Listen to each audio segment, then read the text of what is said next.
The next major factor that's causing a lot of ADHD instant gratification kind of symptoms is the screen addiction.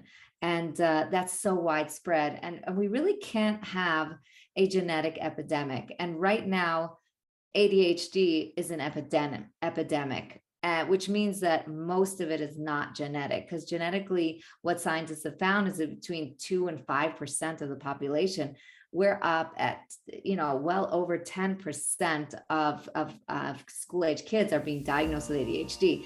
So the screen. On Connecting the Dots, we aim to redefine what the term healthy means by learning from experts, identifying different areas of our life that impact our well-being, and becoming our greatest health advocates. We believe that by making small lifestyle changes, people can not only manage, but also prevent a wide range of chronic illnesses we are taught to believe are normal in our society today. My name's Kathleen Carney. I'm a nutritionist, foodie, author, and creator and co-host of this raw, real, and sometimes ridiculous show.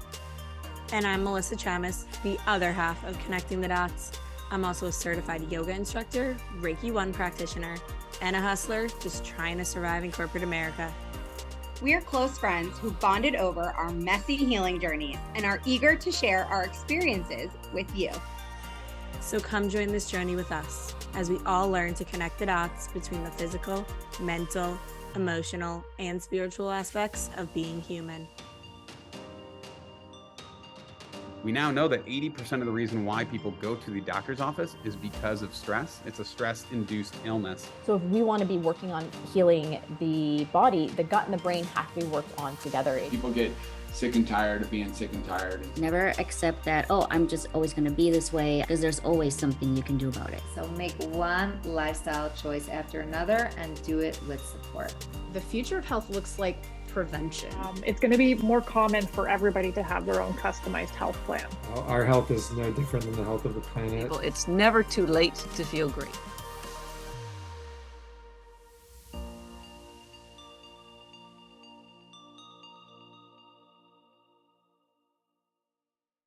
Hello, everybody. Welcome back to Connecting the Dots. I'm so excited for y'all to hear this episode because we talked to Avigail Gimpel about ADD and ADHD. If you know me, you know I have ADD, and this conversation really hit close to home for me. And she talks a lot about different ways to naturally heal and manage the symptoms of ADD, but she also talks about how people with this diagnosis are really experiencing just a clash between their personality and their environment. And they are the instant gratification children, the ones that need the quick wins or the participation trophies and the extra motivation to keep going. And during this conversation, for me, it was like an aha moment for why I like math and science so much. And especially being a math major, to me, it seemed like the most rewarding subject, because once you solve a problem, it was on to the next. And I felt like in comparison to history or English, it was just so much harder for me to study for those subjects and to stay focused. And this kind of really gave me that answer of why. And she talks about these instant gratification children are also the people who are the creatives, the entrepreneurs, all those different things. So I felt like it kind of put an explanation to things that I was thinking. And she also gives people a lot of different tips to start implementing to help manage and improve some of these behaviors. Yeah, I wish that I knew Abigail existed and her book, HyperHealing, was a resource when I was teaching, because as you mentioned, it would have just been so helpful to better understand and relate to the kids in my classroom whose personalities were not meshing with the environment. And of course, I had a lot of tools and resources available to me and did the best I can. But I think having Abigail's knowledge and advice would have just made it so much better. But I am grateful to have her now as I start to work with clients who have ADD and ADHD, because as you mentioned, she gives so many good tips in this episode and in her book. So Abigail Gimpel is the author of HyperHealing, like I mentioned, which is based on her many years of research and practice, both as a mother and a classroom teacher of children struggling with ADHD symptoms. She works in private practice, training parents to become ADHD coaches to their children and spouses to learn a new love language to communicate with respect. Abigail also teaches in Herzog College and lectures in Israeli schools and to parent groups all over Israel. And like I said, her tips and her research and what she's found has been so helpful for me personally and professionally. And you'll hear about this in the episode, but we ask her about her 30-day challenge that she writes about in her book. And the 30-day challenge is basically an elimination diet for 30 days. And it's very similar to elimination diets that I've done myself to heal my gut and protocols that I've worked with clients to discover any food triggers or target gut healing. And it was really interesting to me that when she has people do this challenge, she also has them note the symptoms of concentration, which, okay, you're working with people with ADD and ADHD, that makes sense, but also constipation, headaches, and acne. And it just like further reiterates how intertwined health issues are and how when you're having all of these different symptoms, it can seem like they're not connected, but they might be. And she talks about how her goal of this, or her goals of this 30-day challenge, are to help reseal the gut lining, create a diverse microbiome, and feed the good bacteria in the gut. And it just really brought back home a common theme this season, which is the gut-brain connection and how intertwined mental health and gut health truly are. And I just love how in her book, she gives so many tangible tips on not only this 30-day challenge, but ways to support your brain and support your gut and nutrient dense foods that you should be eating and supplements that you should be taking and lifestyle choices that you should be making to support the brain and the gut, specifically for ADHD. But I think that her tips apply to anybody who's trying to live a more healthy and holistic lifestyle. And a lot of the tools that she offers are tools that I talk to pretty much all of my clients about. So there's just a lot of connections that even if you're not somebody who has ADD or ADHD, this episode can be so useful to you too. Yeah, so I'll try to explain a little bit about my experience. But I was prescribed Adderall and diagnosed with ADD my sophomore year of college. So my mom actually said she thought I had ADD, had symptoms of it when I was younger, but it wasn't really talked about as much, I guess, when I was younger and throughout high school. But then in college, of course, you know, that environment, everyone's taking something and whatnot. So then I went to go get tested by a neurologist, and I actually took a test. Some doctors you just talk to, some have different like questionnaires. This was a computer test that tested my memory retention, my ability to focus, my reaction time, and a few other things. And it was like an hour-long test, and it did show that I had ADD and even a slight learning disability. But what is interesting, like Abigail explains, that it's where the personality clashes with your environment. And even though in college I was doing so much, working in a sorority, taking all these classes, everything, when I got out of college in my first job and I had so much extra free time, my ADD actually got worse. And that was the perfect example of my personality and environment clashing, because I was reading and writing all day long, which I am not used to. And I actually watched this documentary on Netflix, which I highly recommend to people. It's called Take Your Pills. And they talk about a study that they did between people who are prescribed medication and then doing a placebo group. And they tested IQ, if you're smarter, like if you do better on tests.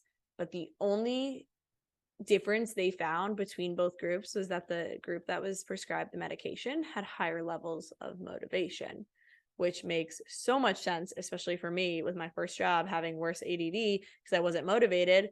Now I increase my dosage and I'm more motivated to, just do the basics of my job, not realizing that it was just that environment wasn't necessarily the environment that I thrive in. And another thing that this movie talks a lot about is that the society we have today, there are such high pressures and there's this need for like a hyper competitiveness and there's just higher expectations. And as someone who works in corporate America and works in that finance lifestyle, you definitely know that there is that need to be competitive, to always say yes, to always do more than everyone else. And it almost perpetuates this feeling of, I need to be better. I need something to help me do better, because otherwise I'm not going to be as good as the people around me. I mean, I definitely felt that in undergrad. It felt like everybody I knew had a prescription for something and that helped them study. And it felt like no one studied without a helper, a study buddy as they call them. And I definitely fell prey to not relying on my own motivation, not relying on my own anything, and feeling like I had to buy Adderall, Ritalin, Vyvanse, whatever off of my friends and people in my sorority because I thought that was just how I had to function. I didn't think that I could get through school and Greek life and work and internships and all that stuff without it. And it's just so crazy looking back and thinking that I had no idea what I was putting in my body, no idea the dosage, no idea. But it was that competitiveness and that pressure that took me to doing that. And just thinking about it now, if you explained it to somebody who had no idea what was going on and you were just like, oh yeah, I was just taking random people's prescription medication every day, people would be like, are you crazy? But it was just the environment, which is also crazy.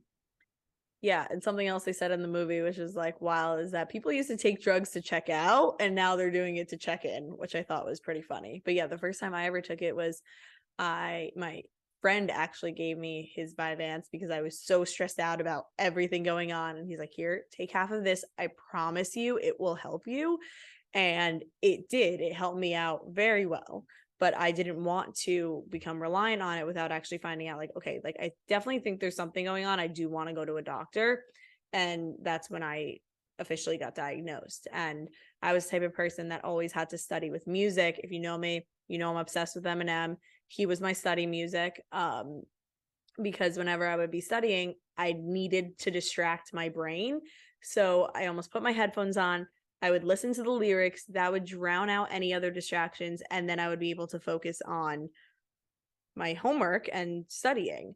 And so music was the first alternative method, I guess, to managing my ADD. But yoga was really the first time that I started noticing there are other ways to manage it. I didn't realize music at the time, but when I started teaching yoga, the presence you need to teach a class for a full hour when you're focused on leading class through safely and with music and lights and all the things, you have no other choice. You cannot be distracted. Otherwise, it doesn't go well. And that was the first time where I was like, okay, now I notice you can focus on something if you really put your mind to it. And meditation was always hard for me, but going into a yoga class and really pushing my body, having that music, learning to focus on my breath, those were things that slowly started to help me improve my ADD symptoms from an alternative method. And over the past 2-ish years, I've been working with my doctor to lower my doses to get off of Adderall. And I was hoping to, by this point in time, be off of my medication. But I've been working through a bunch of other health things that I want to make sure I've healed first. And like we bring in experts on topics to approach these health issues and to give people more tools in your toolkit and have resources if things aren't working for you. But like me, like if it doesn't mean you need to implement everything at the moment. Like I know the effects that this medication probably has on me. I know that I could be doing a lot more things to help from a behavioral aspect, but I also know where I'm currently at this point in time. Like I have a job, and then also this podcast. I recently moved. Through healing a lot of the other issues, I've cut out so many things, and I want to focus on really healing all those other aspects before I cut out Adderall. And when I worked with my applied kinesiologist and did muscle testing at that point in time, or at this point in time, Adderall is helping me. And like Abigail talks about all these different changes to make, and some of them include diet, which I've done. I've cut out gluten, and that's helped me decrease a lot of my brain fog. And she talks about different tips for like a 15-minute trick to clean in 15-minute intervals, or to do tasks in 15-minute intervals, because us people with ADD have problems starting and stopping. And it's definitely helped me out a lot. But then also with my health issues, my energy levels are kind of struggling. So when I have energy and I can start something, sometimes I don't stop because I can't afford to. And like, that's okay. So like, I share this story and my experience because nobody is perfect. And these things are complicated, and it's not always easy to come off medication. It's not always easy to always do the right thing, but we want to just give you the tools and the information if what you're currently doing is not working. And even if just one of these tips can help you or help a friend, like start to implement and make your lives a little bit easier, I'm happy with that.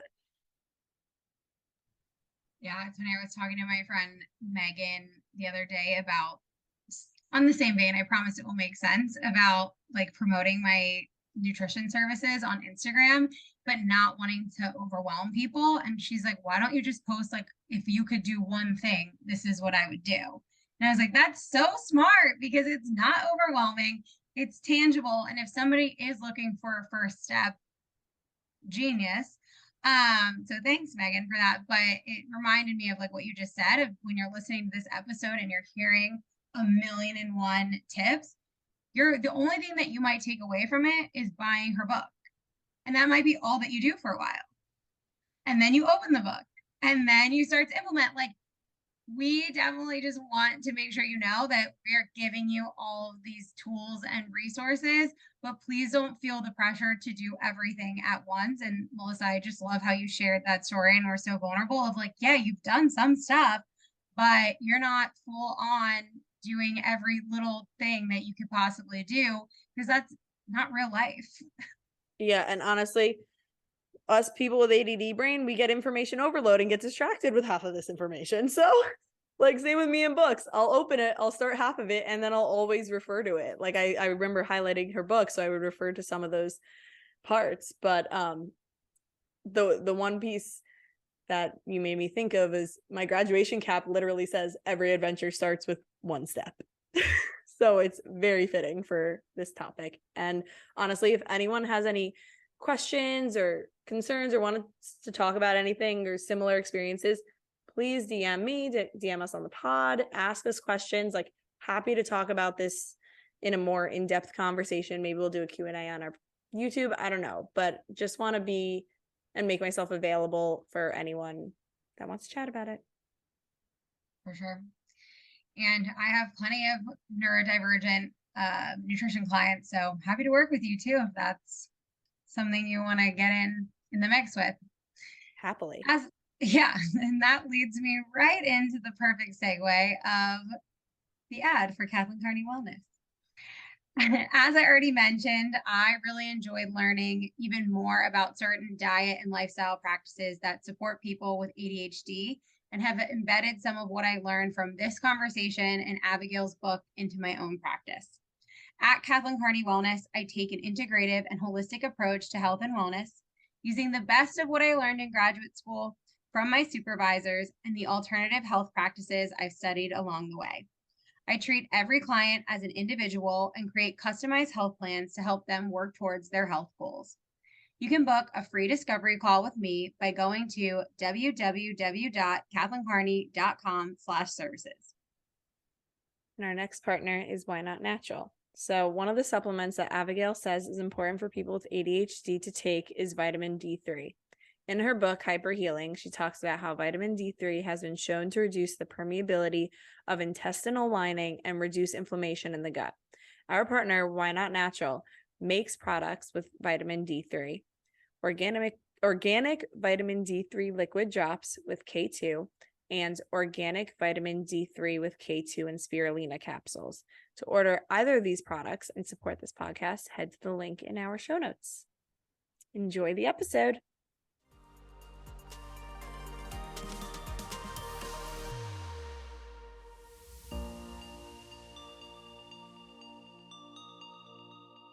Well, thank you so much for being on Connecting the Dots today. Melissa and I are so excited to chat with you.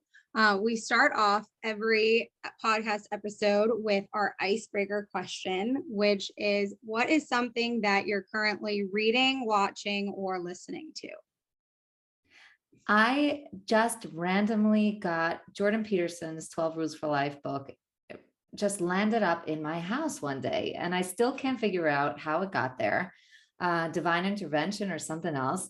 My kids have all read it, my teenagers, and I opened it up and I'm loving it. It's great. I quote him all the time, but mainly from listening to his talks, his podcasts, and I'm finally getting into the book. I was going to say, my boyfriend Luke's obsessed with him. He's always quoting him to me. So I didn't know he had a book, but that might be a good gift. Yes, get that for your boyfriend. He'll love it. It's really fantastic. And what I'm surprised about, actually, I know we're not talking about Jordan Peterson, but what I'm surprised about is that it's really philosophical, and his following would be your boyfriend, a lot of men in between their 20s and 30s. Those are the people who are following, including my own son, who's super into him. And I'm looking at him saying, wow, these guys are understanding what he's saying. I'm really impressed. Yeah, no, one of my guy friends actually introduced me to Jordan Peterson. He's obsessed with him also. So we women are allowed to enjoy him too. He's got a lot of wisdom for us as well, even though he refers to us as chaos. It's okay. we can look past it. That's hilarious. Yeah. Alrighty. So can you start by telling us a little bit about yourself and your healing journey and how that led you to where you are today? Sure. So I am a mom of 6 amazing kids. This keeps falling out. And right now we're living right outside of Jerusalem, and the journey is pretty long. I grew up in New York, hence the accent. And I actually moved to Israel at the age of 23 and lived in Moscow, Russia, which I try not to admit too often nowadays. Going over the enemy side, I speak Russian for a couple of years with a couple of our children, and came back and added the rest of them to the gang.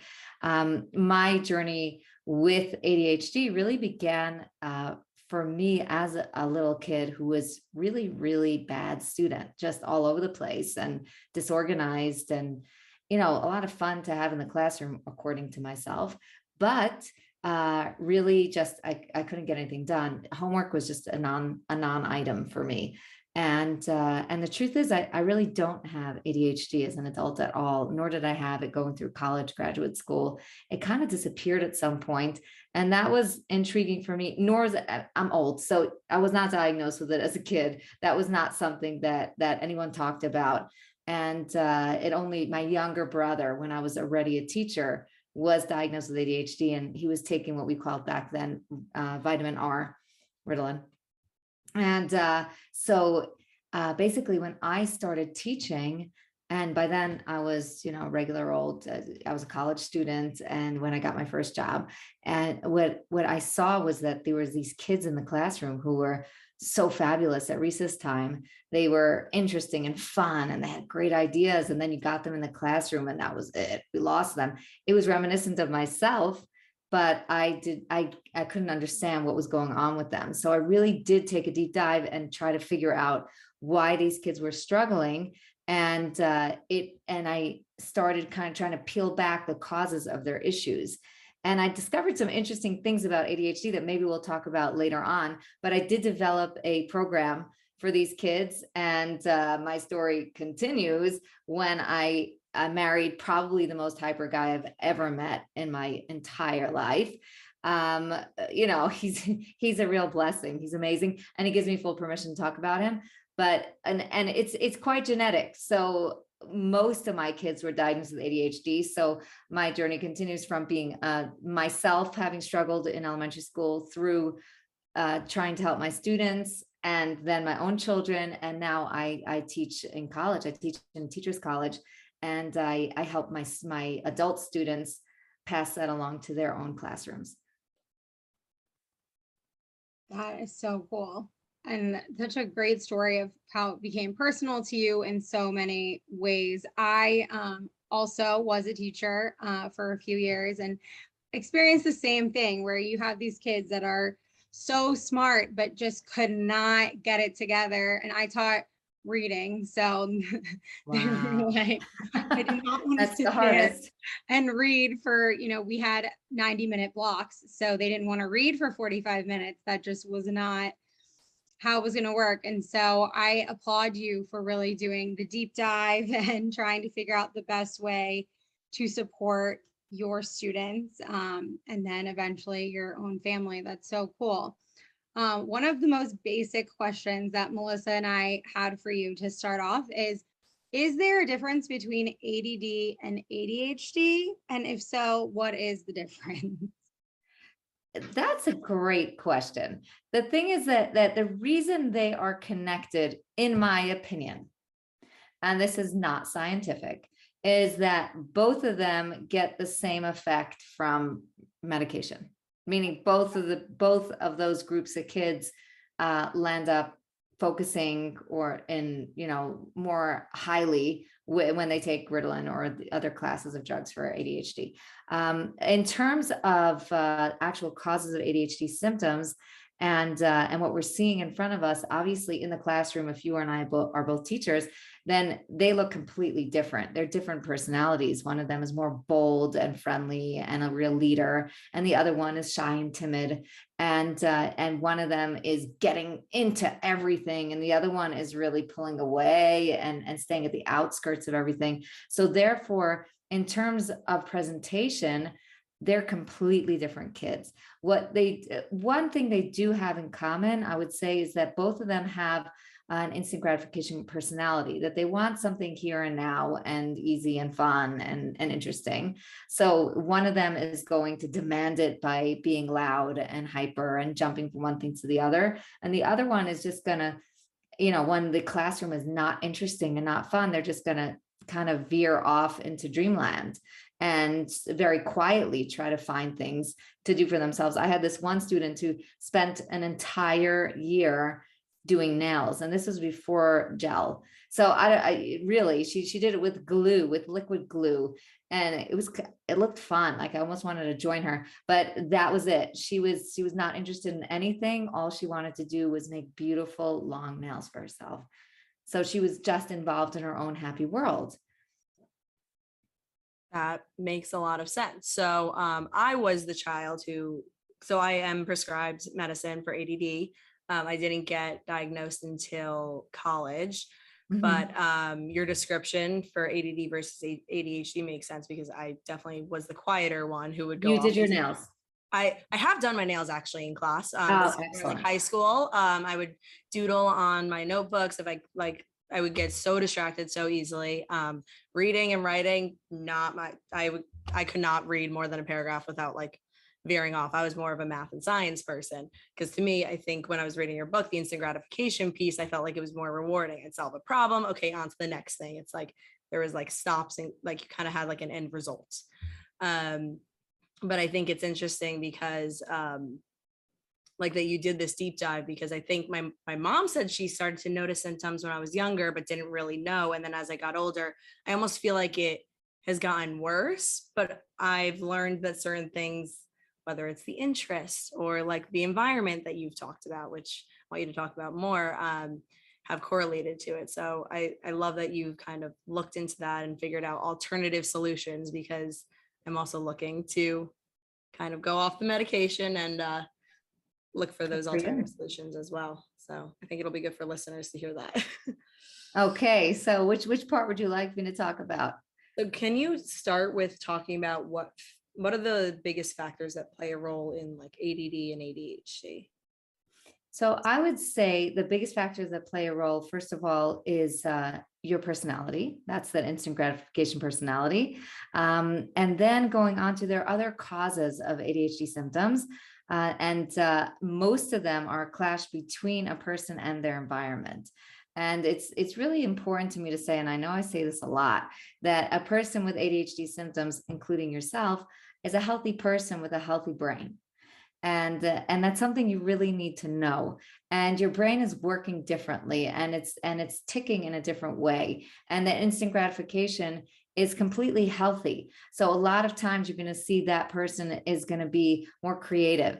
And you're saying you're doodling all over the place, you're drawing, and so a lot of times you're going to see those are entrepreneurs, those are scientists, those are artists, those are tour guides, those are people that are out in nature. They're more curious. They're just taking in everything around them. They notice all details about everything. So that's a healthy personality. What's missing is the creation of habits, because as you probably know, it's very hard to create a habit when you don't want to repeat anything that's a little bit boring. So there's the pitfall. So that's one factor that we really have to look out for. And there's wonderful, wonderful intervention plans for that. The second one, and this is really the curse of your generation. I got my first smartphone when I was in my 30s.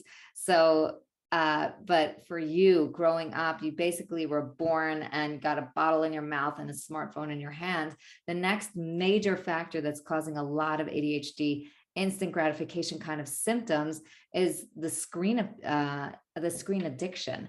And that's so widespread. And we really can't have a genetic epidemic. And right now, ADHD is an epidemic. Which means that most of it is not genetic, because genetically, what scientists have found is that between 2 and 5% of the population, we're up at, well over 10% of school-age kids are being diagnosed with ADHD. So the screens are a major factor. I think abuse, neglect, and trauma are tremendous here. And over the last couple of years with the lockdowns with COVID and the amount of fear that it's instilled in kids, the diagnosis is again another shooting through the roof. Another thing we're in our modern environment is we don't move, and we're never out in nature. Movement, exercise, the two of you look like you're in gorgeous shape, but most people are not exercising very often. And exercise actually gives us that dopamine stimulation to be able to focus and concentrate more. And going out in nature calms us down and allows us to focus and organize our thoughts. And finally, there's sleep. And again, when we're completely addicted to our screens, it's keeping us up at night. And I actually work with clients on blocking their phones with their permission, so that they're not getting that blue light in their eyes at night, and that they're able to shut down and get some sleep. Because, I have 6 children, as I mentioned. And when I think about after each of my births, if you tried to have like a full conversation with me where I was focused and understood what you were saying and could give you a normal answer, like in the first 6 months after birth, forget it. I wasn't there. I was up every 3 hours at night. And, talk to me, after when my youngest is 15, and I will be able to fully be involved in a conversation with you. So sleep is huge, and it's very much overlooked. Yeah, I saw a post by a wellness influencer that I really like. And she was like, you can, have the perfect diet. You can, move every day, and you can take the supplements. But if you're not getting enough sleep, and you're not managing your stress, any other symptom that you had previously is probably still going to be there. So I'm really glad that you honed in on that point, because I think in today's fast-paced, ever-going society, sleep is one of the things that gets sacrificed for everything else. And one of the points in your book that Melissa and I were really fascinated about was the habits and routines, which was your first point to the question. And so we were like just very curious if you could give an example or two of like a good routine that either a parent could help their child get into, or an adult who is trying to manage their symptoms could start to implement into their day.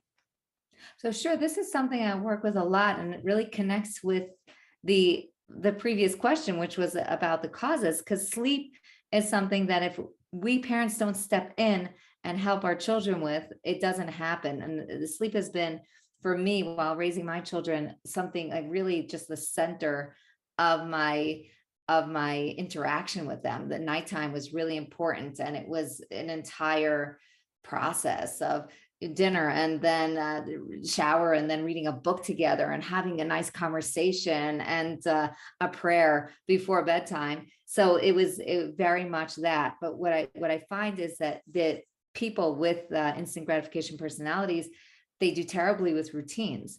And the only way for them to do better with routines is if they have external push to do it, meaning you need a prize. And we all have to just get over that, because that's okay. And parents will say, well, I don't want to be bribing my kid to do something good. You're not bribing your kid, just as you're not being bribed when you get your paycheck at the end of the month.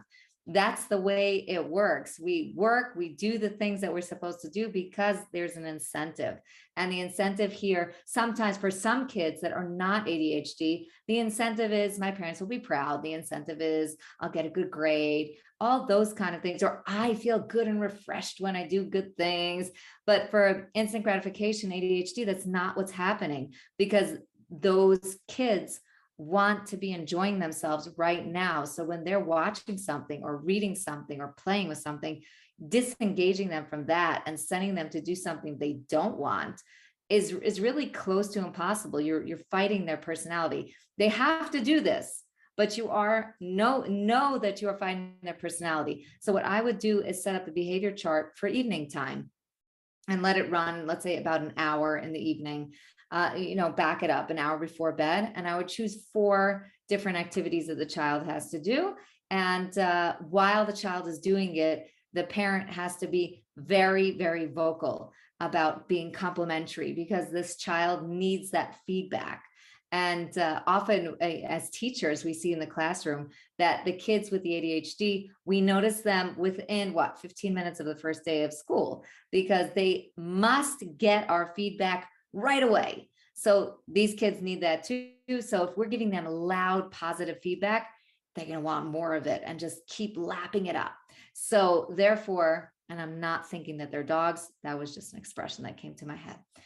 Anyway, we are going to start with, let's say, washing up, and then, or taking a shower, finishing a dinner, putting your clothing in the laundry, whatever it is that the parent thinks the child is capable of and is important in order for the child to get to bed. That's really important. So you do 1, 2, 3, 4, and then I like to have a practice throughout the day, meaning we're gonna troubleshoot this routine throughout the day for 2 reasons. We want to keep that fresh in the child's mind so that the child is ready for the nighttime and looking forward to succeeding. And also we want to see, listen, what gets in the way of you succeeding at night? How can we do this better? Because you want the child to be involved, because it's very important that the child be his or her own engine, meaning you're not carrying the child to bed and the child is taking his or herself to bed because they want to go there. Not because they like their bed, but because they like the prize. Once we've done that for a month, it's really rewires the child's brain, and that's something that's permanent. In terms of doing that for an adult, I often work with moms that need to keep the house in order, and they're very, very overwhelmed by that, because I know keeping the house in order requires it's just a huge amount of time, and little people are putting little things all over the place all day long. So I do a 45-minute routine with the moms, and we divide it up into 15-minute intervals, and I don't let them do any more than they're doing. We do, because ADHD has a very hard time with starting and with stopping. Because once you get going, you're just like, I'm gonna conquer the world now. So no, because that'll eat up the rest of your day. So there has to be some training in learning how to go and then stop. So what I do with them is I do the same kind of chart with them. The first 15 minutes would be a kitchen routine, and then the living space, and then maybe either making beds or bathroom. And then you have 1 hour of the week in addition, to do a deeper clean, or for crying out loud, get cleaning help. Yes, I'm all into that. I think if you only have, $50 left, spend it on cleaning help. You have to respect yourself. I hope everyone's doing that. But the daily cleanup is important. And therefore, and here again, the person needs feedback. So either they're going to use me as their feedback, and they're going to send me a picture of their chart, and I'm going to make a lot of noise about it and be super proud, or they're going to choose a partner, either a spouse, or it's not just for women, by the way, or a neighbor, a friend, a relative. But you have to have somebody you're doing it with, because it gives you that extra gratification to share. And I want both adults and children to reward themselves. So is it going out and getting yourself a nice coffee, or ordering yourself a salad? That's a big treat. Or going out to paint in the forest. One of my clients did that a while back. So you have to be rewarding yourself, because you think that just getting the house clean is enough. It's not. But what is nice is if you do that 45 minutes every single day, and you got a little cleaning help, your house will get into order, and it will be a very nice, gratifying feeling. It's very funny you say the cleaning help, because I was actually thinking that earlier today. I was like, I really should start to look into someone maybe coming to clean my apartment once a month, because that's always my downfall. Like I always say, I'm an organized chaos. So like everything has its place. It's not the most organized, but I know where it is. But I know it's also a vicious cycle, because when it's messy, it makes my ADD way worse. And Totally. I think I saw something somewhere. It's like a trick, like, don't put it down, put it away. If it takes less than 2 seconds, put it away, because then. Well, I read that in my book, Find a Home. There you go. Don't put it down, put it in its house. Yep. That's and it. And it's like, I struggle with it. And then, I'll spend like 3 hours cleaning rather than a few like spurts of time. And I feel like it's never clean. So I'm definitely going to take this 45-minute test. Excellent. You go do the 45 minutes. And respect yourself, treat yourself to cleaning help. And you know what, if you have to even cut on going out, once a week or something, we spend money on all sorts of things. And this goes way further, because it makes us feel really good. Yeah. I did want to ask you though about how exercise plays a role, because I've noticed, not a morning person, but I became one during COVID, and from working from home, I started forcing myself to go to the gym before work. And I've noticed my ability to concentrate and focus has gone through the roof. And if I miss one morning where not even just going to the gym, even just taking a walk, I feel like I am all over the place. I can't focus no matter if I take my medicine or I don't. So can you talk about how that can help someone? Well, the big secret is that the only way we can really generate dopamine, you think it's through your medicine. It's not. The only way we can really generate dopamine is through exercise. The medication does not produce more dopamine. It works with the dopamine system, but it doesn't produce more dopamine. Dopamine gets us focused and gets us organized. And I think that the reason we have so much more ADHD is because back in the day, exercise was literally built into our day. First of all, no one sat for the amount of hours we sit, and sitting is definitely the new smoking.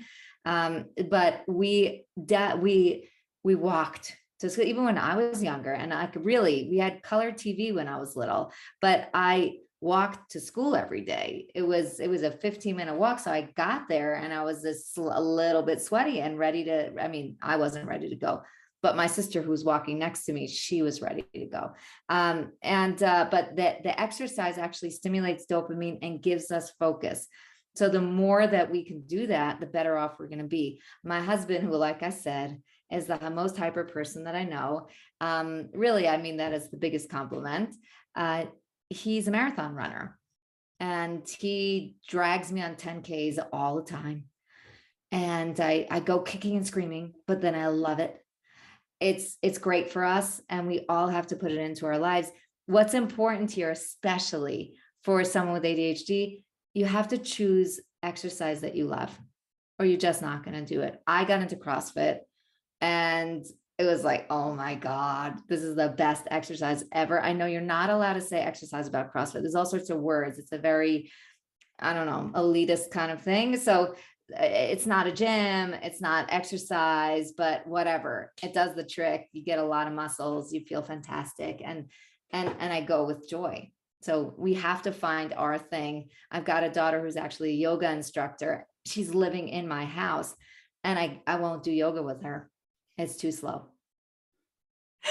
So I actually used to teach yoga. The first time I took it, I hated it. I thought it was like, this is weird. This is not a workout. It's just stretching.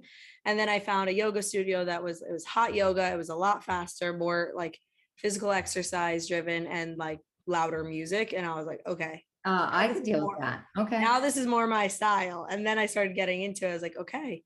It also puts you in such great shape. My daughter's in just amazing shape, and she's so strong. Yeah. But it hasn't, I'll try it again. I will try it again. Yeah, something it's also helped with a lot is like quieting the thoughts of my mind. So from an ADD perspective, like with the focusing on the breath and the stillness, that's something that's my phone. I'm so sorry. No worries. Well, who's not shutting their phone off? That was we just bought new phones, and I don't know the ring of it. I'm thinking one of you guys really should shut your phone off. Okay. Sorry about that. No worries at all. But yeah, what I was just saying was that yoga and mindfulness and the whole like meditation breathing thing, hard at first, but it was one of those things that it forced me to learn how to really like quiet my mind, focus on my breath, and just like focus on the moment and being present, because most of the time, like in our society, we're either focused on the past or focused on the future. So we're never really living in the present, and we're never fully there. And I feel like you said that so well. Focus levels so much worse. Wow. Let me say one more thing, by the way, if we're already talking about my daughter. Actually, she was just kind of like, we're going to blame it on her father, kind of like her father in elementary school, just really all over the place, even though whatever. She was like, I was being hauled into the principal's office every day. It was like a real deja vu experience for me. And we chose her high school very carefully, and we put her into a dance and performing art high school, kind of like Fame in the day. And they did amazing productions, and then she's a dancer with the yoga. It transformed her. She was in a leotard all day. She would learn math in a leotard and science in a leotard, and then go to dance class and then go back. And they put it throughout the day. So she was in constant motion and movement. And they also, the campus itself had a lot of green and a lot of areas you can sit that were quiet and nature oriented. And she graduated at the top of her class. And I really attribute that to that amazing high school which put the physical movement along with nature into a very rigorous academic schedule. It's so helpful that you say that, because, you know, in the US, as I'm sure you experienced when you were living in New York, schools are trying to cut, you know, physical activity and extracurriculars as much as humanly possible, because, you know, everything is test score driven. So they want to spend as much time on reading and math primarily as possible. And I always just found that the days where my students, because we did a block schedule, so students would have physical education every other day.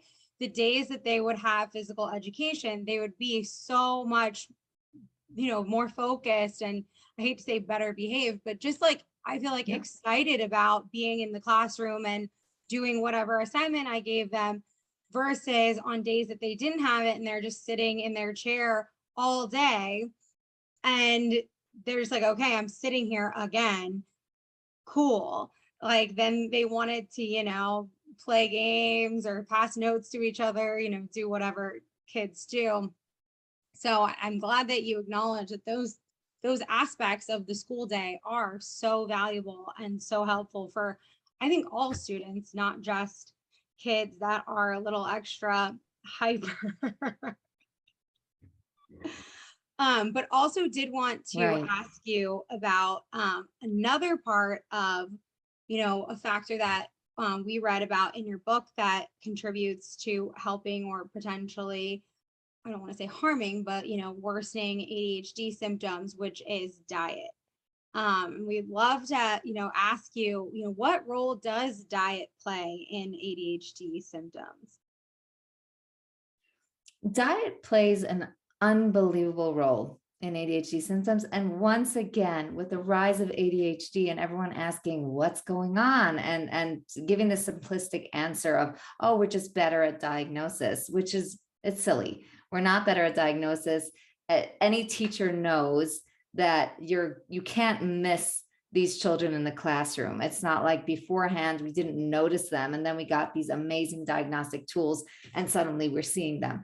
What's really happening, part of what's happening, we've already talked about the screens and the busyness and taking us out of nature and making us sit for hours. But another part of it is that essentially the food that we're eating is made in a laboratory or in factories, and we've completely disconnected ourselves from nature. And it's interesting how with the whole, global warming push to help the world with that, or climate change, however we'd like to talk about it, it seems that that's moving us even further away from nature, where we're going to be eating more food that's produced in a laboratory and then in a factory. And in my mind, that's, the food that grows from the ground is just the right fit for us. And we're not eating it very much at all. And what we do know, and science is really talking about this a lot now, is that our gut is our second brain, which means that anything that goes on the gut and your gut health is going to be exactly what affects your ability to concentrate and focus. And therefore, if we have gut dysbiosis or leaky gut, then we're not going to be able to learn properly. And it's very easy to be able to see that a person's gut is out of order. You're going to see things like skin rashes and kids who are very tired, even though they've gotten proper sleep, or they have headaches or stomach aches, they have asthma or autoimmune conditions. And you see, or they get sick very often, kids that are on antibiotics all the time. Those are kids whose guts are not doing well. And what I've seen is that when I can put kids on what I call 30-day challenge, and I highly recommend that be done with a family or with a friend group, because any change we make has to be done with a group so that we can get the proper support. But anytime I have put kids on these diets, including my own children, the nose has cleared up, the dripping has cleared up, the kids have calmed down, and really it's shown tremendously powerful results. It works better with younger children because as people get older and they've been living with ADHD for a long time, they're kind of amassing all sorts of extra emotional baggage. So it's not just that they can't sit still in kindergarten, that's okay. But then when you're can't sit still in 8th grade and 10th grade, and everyone's telling you that you're a loser and you can't make it and you're never going to be successful, and you're comparing yourself to your friends and seeing that you're not doing as well as they are, then we also have to tack on really a lot of the emotional intervention. But when we see any of these physiological signs, and actually I just want to add to that, psychiatric signs, anytime we're seeing anxiety and depression, we also want to, as part of our treatment plan, we want to include the 30-day challenge. Could you explain a little bit more about what the 30-day challenge is for the listeners who haven't yet read your book? Absolutely, with pleasure. And actually, you can download for free the notes of the 30-day challenge from my website, hyperhealing.org. So anyone is welcome to get that free of charge and to hang it on your refrigerator. The things that I'm taking out of the diet, I have the things we remove and the things that we're adding. The things we're removing for 30 days are gluten, dairy, food additives and colorants, and trying to reduce dramatically sugar. I would love to say eliminate sugar. That's really hard. So what I do recommend is don't start your day with sugar because it's more addictive than cocaine. And therefore we want to at least delay when you start. Let's say you'll have your sugar starting at 4 p.m, but don't have Fruity Pebbles for breakfast. Fruity Pebbles are a big no-no anyway because of all the food coloring, but don't have a croissant with your coffee. Please have an apple. And natural sugars are great. And what we're adding is every color of fruits and vegetables. We're adding the healthy grains that are non-glutinous grains. We're having rice and quinoa and oats and things like that, buckwheat. And we're also adding all the legumes, the nuts, tons of nuts and beans and lentils and clean meat and clean fish. And basically that would be the center of the diet. Parents have a hard time with this. They say, what am I going to send with my kids to school? And I say the mindset shift for me was going from sending my kid with a bag to sending my kid with a box. If you can switch from bag to box, then you could put the chicken and the rice from last night or something that a full meal into a box. You heat it up in the morning, and that actually is very nourishing because kids do not need to have a sandwich.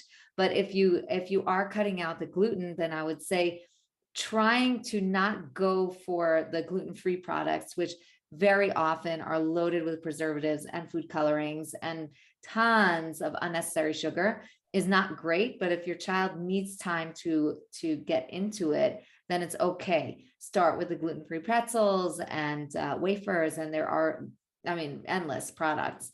I have a son with celiac. I just sent him a box package to camp, and I just went on Amazon and it's like gluten-free snacks.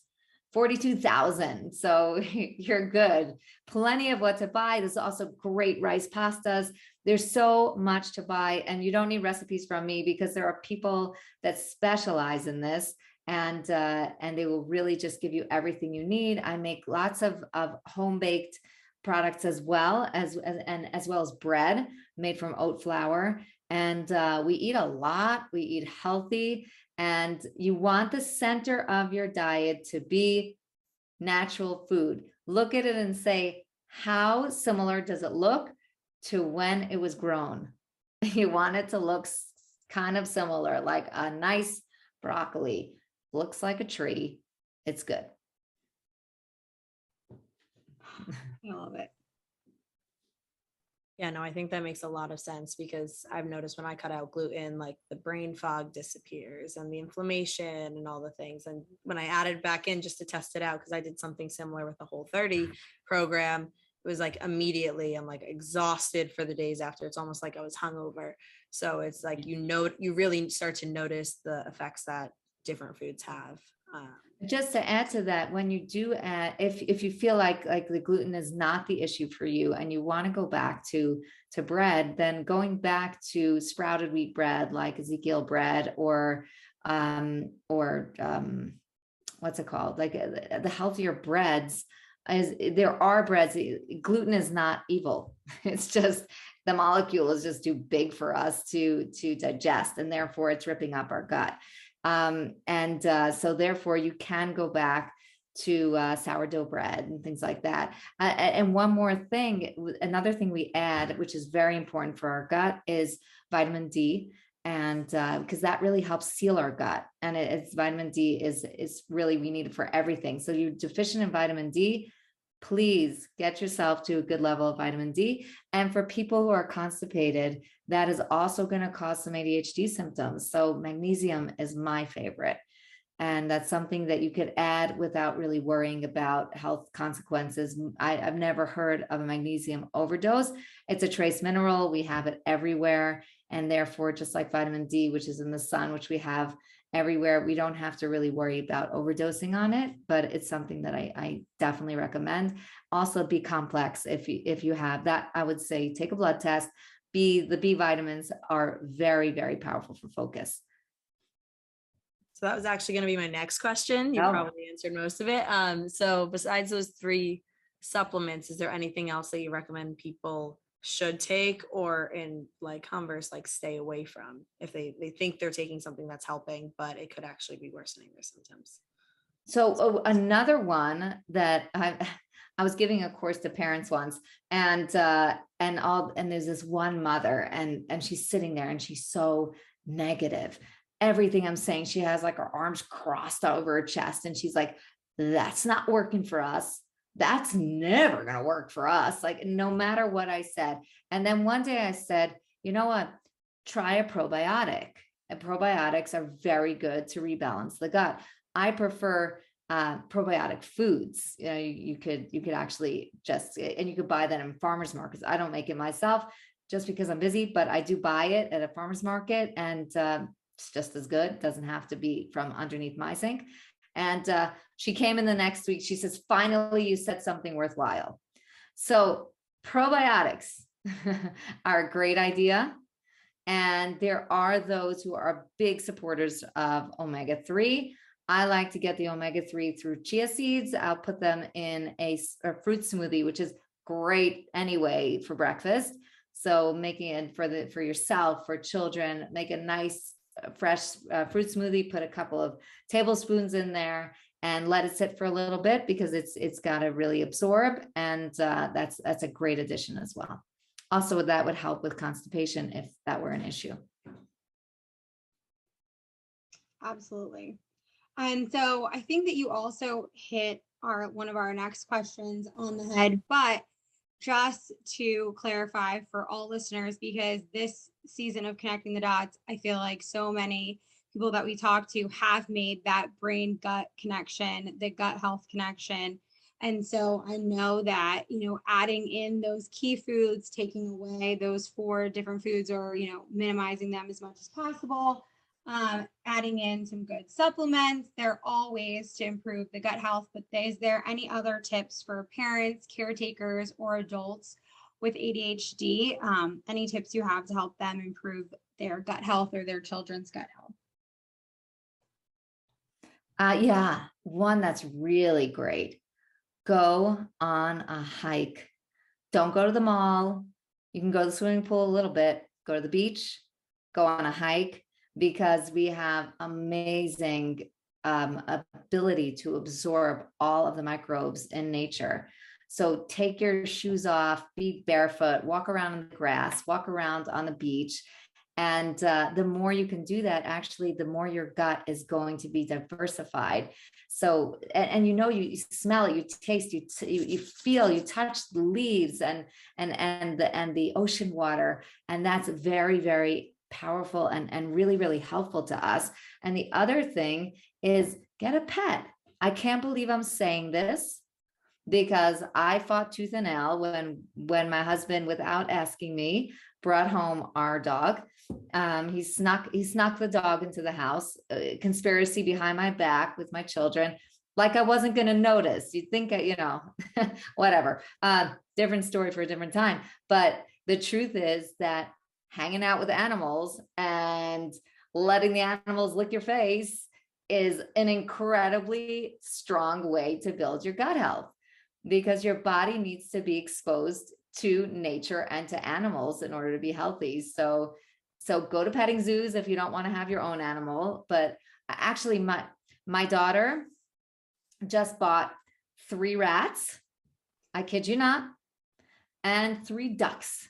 And we don't have a lake or a pond as part of our property. We just have a front yard. So I'm not sure what she's thinking, but listen, it's diversity in its animals, and far be it from me to, say anything about it. As long as it doesn't keep me up at night or make a mess in my house or make my house smell. Sounds like you got a full house. Such a full house. Yeah. Well, Kath and I both have dogs, so we definitely support that. Well done.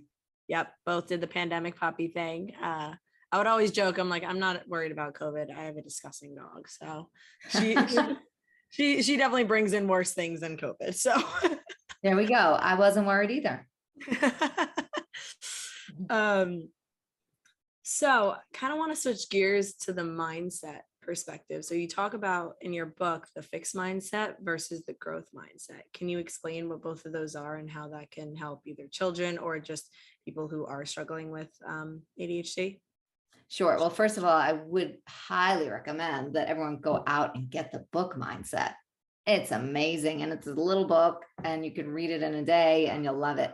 But yeah, I found that was when I found that book, it was a real game changer for me because it really put in perspective a lot of things I wasn't understanding about people with ADHD. Why was it they give up so quickly and they're down on themselves and they're not willing to take risks and they're so rigid and everything's just black and white.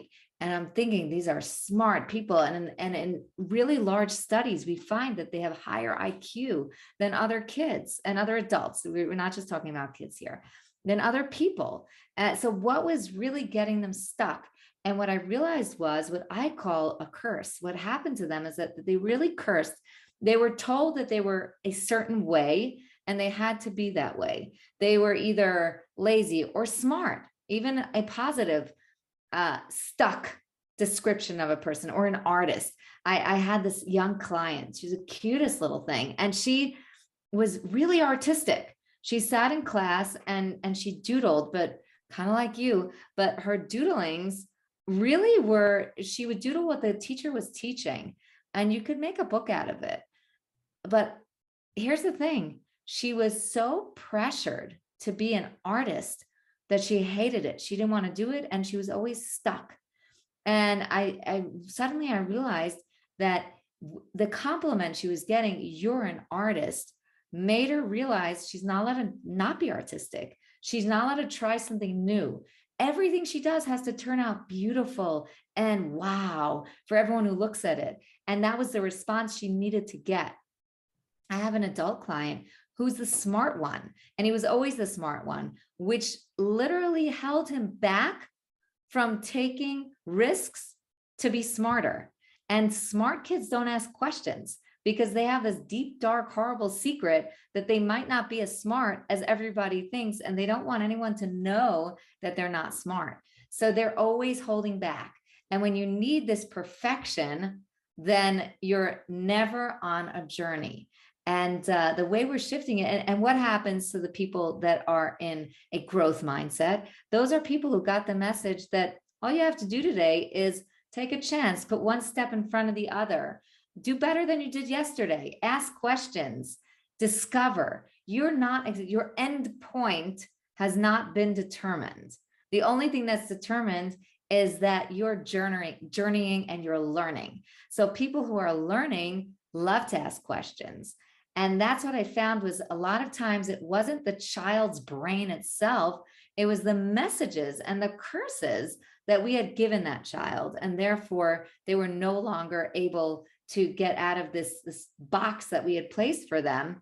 And I had to kind of shift them back over to a journey, a process, and making progress every day instead of producing perfection. And I've worked with older adults. There was one that we really worked very hard on. She was preparing a vacation for herself and her husband, and the amount of stress that was going on around this, and they had the money to pay for the vacation, and there were beautiful places to go.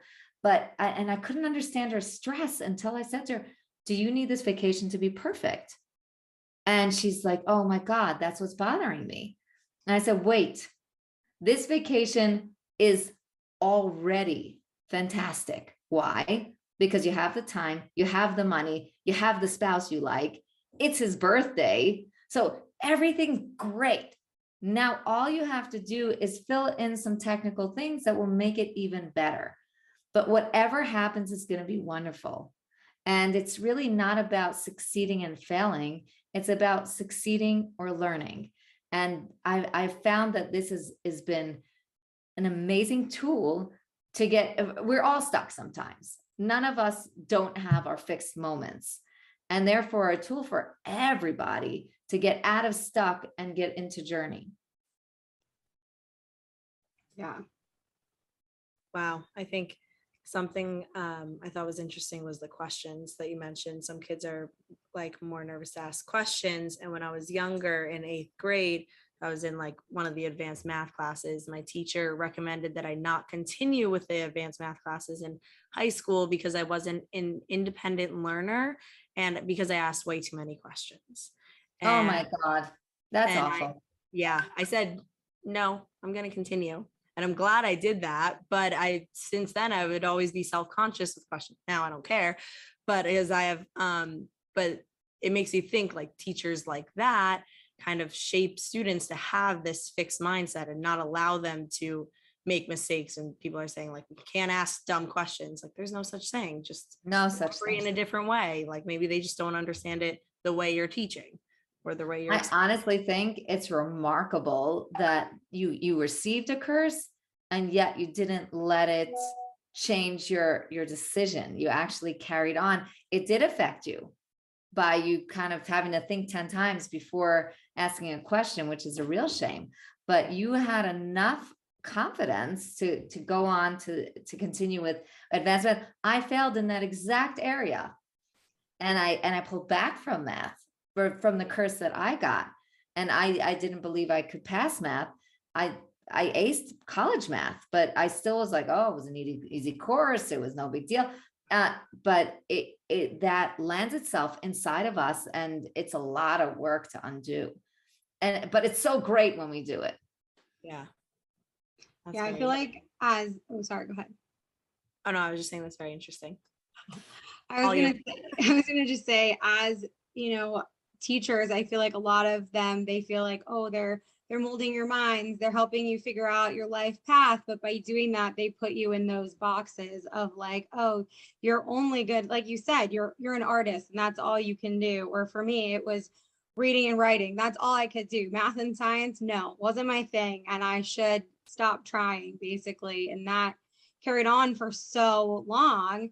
Until I was forced to take them and I did well. And I was like, wait a sec, like, right. Who gives these people the power? I thought this wasn't my thing. Yeah. And you go kind of in a similar vein, since education has really started to move towards screens and all of those things. I know one of your big points in your book, as well as when you were naming those factors, was screen addiction. And I just think that it's so fascinating because as, our society continues to progress, we're in front of the computers more. Our cars have computers, some of them, our phones. You have a Tesla? I don't, but I know people who do. Like, the screens are everywhere and we're expected, as Melissa and I are starting, the podcast entrepreneurial journey, like social media is the lifeline now, how we're going to get out and get things, discovered. And so sometimes I'm just like, this is overwhelming. So could you, summarize just what are the benefits of not being in front of the screen and how can people start to detach from screens a little more? Yeah, I think we're seeing it most, how devastating the screens are throughout the last 2 years of COVID. Because even I'm not a very addictive person, suddenly I was managing all of my kids on their different Zoom meetings and I had to run to my phone every 15 seconds.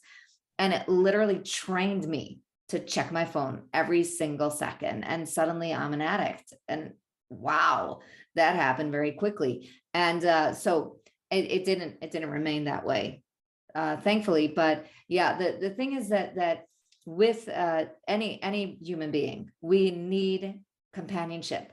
We need personal connection. And without that, we fall apart. And really, the major epidemic of our generation is loneliness. And we see the mental health of this generation is a disaster.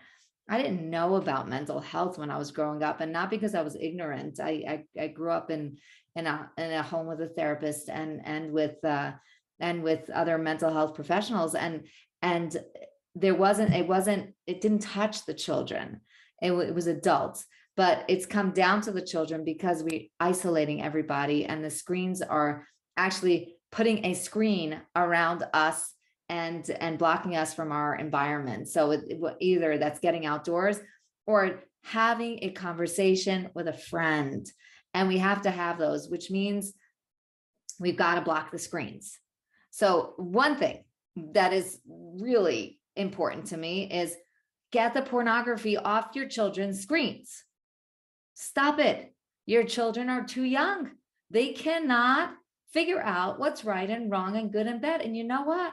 Pornography is interesting. They're curious. They want to find things out. Those images draw them in. And that's why the images are there. It's a multi-billion-dollar industry because people are interested. And therefore, it's devastating to your children to be exposed to pornography at a young age. Frankly, I think it's devastating to be exposed to pornography at an old age too. And it just should not have a part in our society at all. But I'm not going to get that wish fulfilled, but at least please, not the kids. And parents will say to me, I trust my child. And I say, really, you trust your child to drive? Do you trust your child to cross the street by him or herself? Do you introduce your child to the liquor cabinet and then say, you decide? No, of course we don't. This is not something that's a matter of trust. Children can't make the right decision because that's too powerful for them. So number one, you've got to put a screen on your children's phone to make sure that they're not getting to bad content. That's number one. You have to be able to control what apps. And I do think that adults should be doing this too, because once you have a screen addiction or a porn addiction, it's a real addiction. It's a 12-step program kind of addiction. It's that bad. So therefore, take good care of yourself. Admit that you have the problem and know that you're in way too good company, and get yourself help. But the first step is actually, the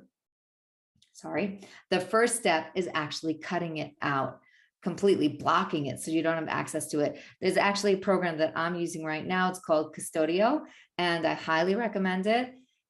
It's very, very well priced, in my opinion. And you could it could be a group of friends that actually buy one system, and the 5 people together, and you could even help each other. You can strengthen each other with a couple of things. First of all, blocking certain apps completely, and then you can control the amount of hours you spend on the screen. I have clients who spend up to 14 hours on the screen, and I look at them, I say, that's more than a full-time job. So we need to pull that back. And when I do put them on Custodio, they come alive again. They kick and scream and they're so upset, but it's always their decision. It hurts for a while because it becomes your best friend. And you also, so you're cutting out apps, you're cutting down the amount of time you could spend on each app that you permit. And you're also cutting down all overall time. And you're also blocking out time that you can't access your phone at all. So that means, shutting it down at midnight so that you're just bored now. And the only option is sleep, or taking chunks of time throughout the day. And especially for mothers, when the kids, when you're interacting with your children and there's a screen between the two of you, it's really devastating. And children are whinier and more demanding than they've ever been. And that's because we are not giving them our attention. So parents have got to put the phone aside when their kids come home. And the best way to do it, because we're addicted, is to just, okay, for the 45 minutes after my child walks through the door, I actually can't access it. So I must talk to my kid. And those are things that really will help us. Doing it, as I said before, anything we do as a group will work better. So if you are a friend group and you want to do this together, go for it. Strengthen each other. That's awesome. That's some really helpful tips, I think, for all the listeners. So I know we're running low on time, and we did have a few rapid questions we want to end with, but I have one more question before we get to those. So kind of going back to the medication perspective. So since I'm prescribed Adderall, could you talk about like what some of the harms are of being prescribed things like Adderall, Ritalin, Vyvanse, and like how that could impact a child, whether it's like socially or like long-term? Okay, so you're getting me into unpopular territory, but my second book is coming out very soon. It's called HyperHealing, Show Me the Science. And that's where I address all aspects of the medication, because it's very important to me that parents and adults who are taking medication have full informed consent and they really know what they're getting into. And there's a place for medication in the treatment program. But what I have seen and I've read is I have firsthand knowledge of it, just because I've also medicated my own children, and a lot of my students have been medicated. What I've seen is that it causes kids to be more passive than they would be. And also they don't interact as much. They're less curious. And your superpower is your curiosity.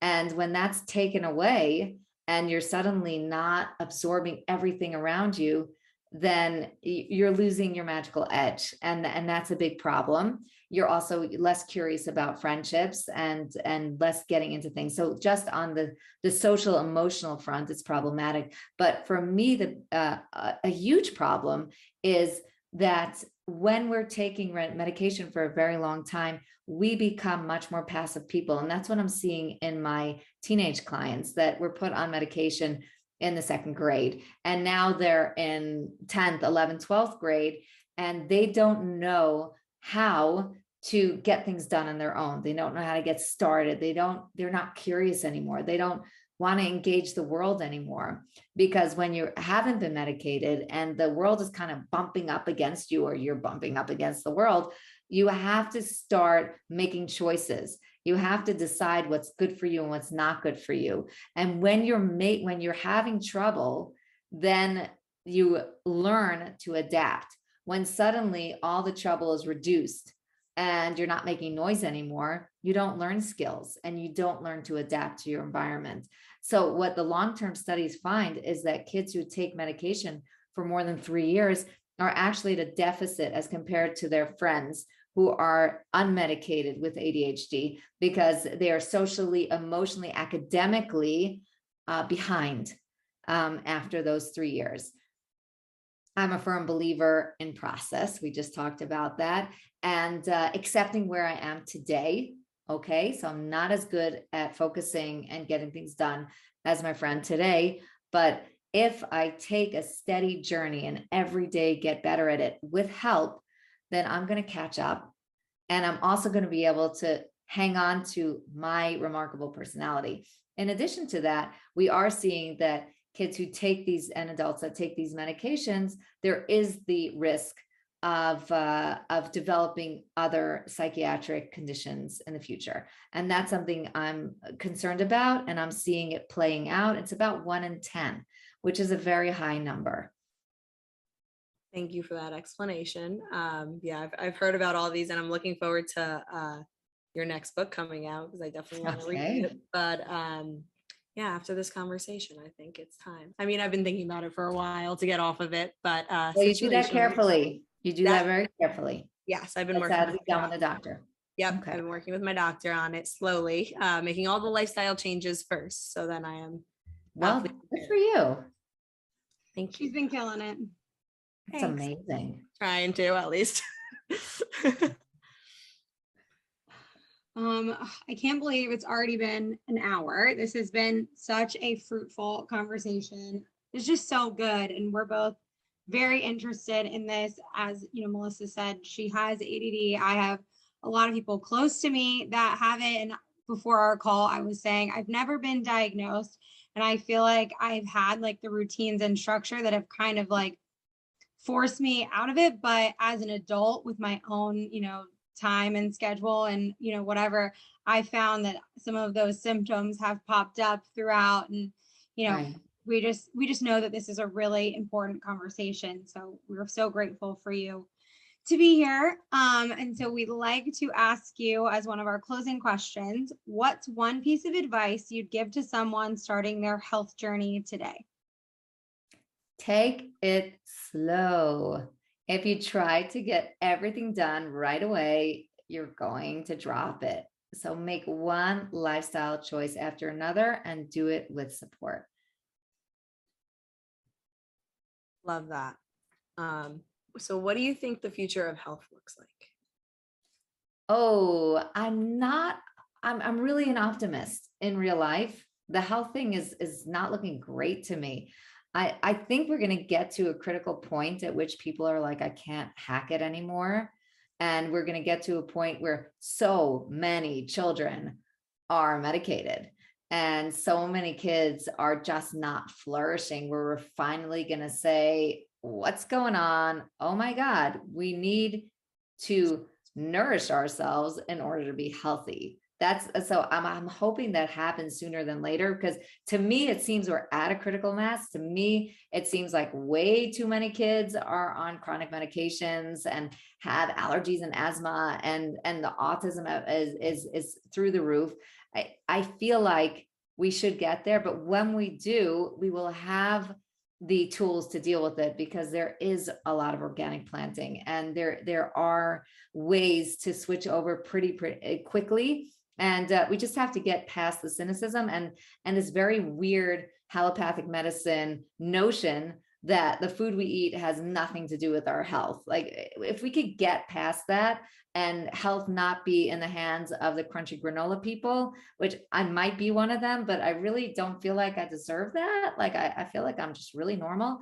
My kids disagree, but like, once it becomes mainstream and it becomes like cool, we're gonna get there. We're at that tipping point, and I do pray that we don't have to have more children be hurt by this very toxic environment and food supply, so and get there quicker.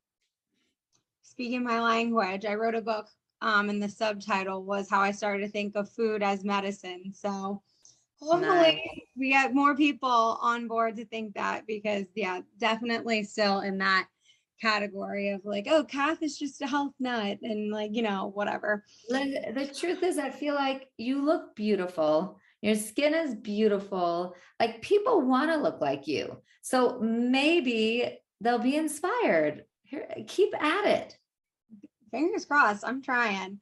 And we're going to have more people just like you speaking the same message. So hopefully you and all the others can start to, chip away at those blocks that people have towards, health and wellness, or just understanding that, health care is very different than sick care. And we should start, being more focused on the health part. Yes. So our last question for you is, since this is Connecting the Dots, can you tell our listeners how they can connect with you and how they can follow you and find you on social media? Sure. So Instagram is a great place to reach out to me. I'm at hyperhealing.adhd, and through my website, hyperhealing.org. There's also a lot of free materials there. And if you subscribe, I send out newsletters with tons of helpful tips and lots of free information. And also, I let people know about courses that I'm giving right now. I'm actually starting a course in Kenya, free of charge, because they don't have enough support there on this topic. So I'm meeting with a group of mental health professionals there, and super excited about that. But if you want to get information or recordings of some of these lectures, I send it right over to you, and I'm thrilled to get questions, comments, stories. Send it my way. I always respond. Oh, you're so fabulous. Yeah, I love how much you care about this topic, and you're willing to give the information out to just help people, because not enough people are talking about this topic and the things that will help improve. Well, thank you so much. And I'm so grateful to you, both of you, first of all, for just your spunk and your energy, and that you do this. That's amazing. But also that you allow a platform for people to discover a better way of living and health. And well done. Really impressive. Thank you. Thank you. And thank you for being a part of it. It means so much. And like I said, I know that this conversation is going to be so impactful, and we're definitely going to be promoting your book because we really liked it. Well, thank you so much. My pleasure.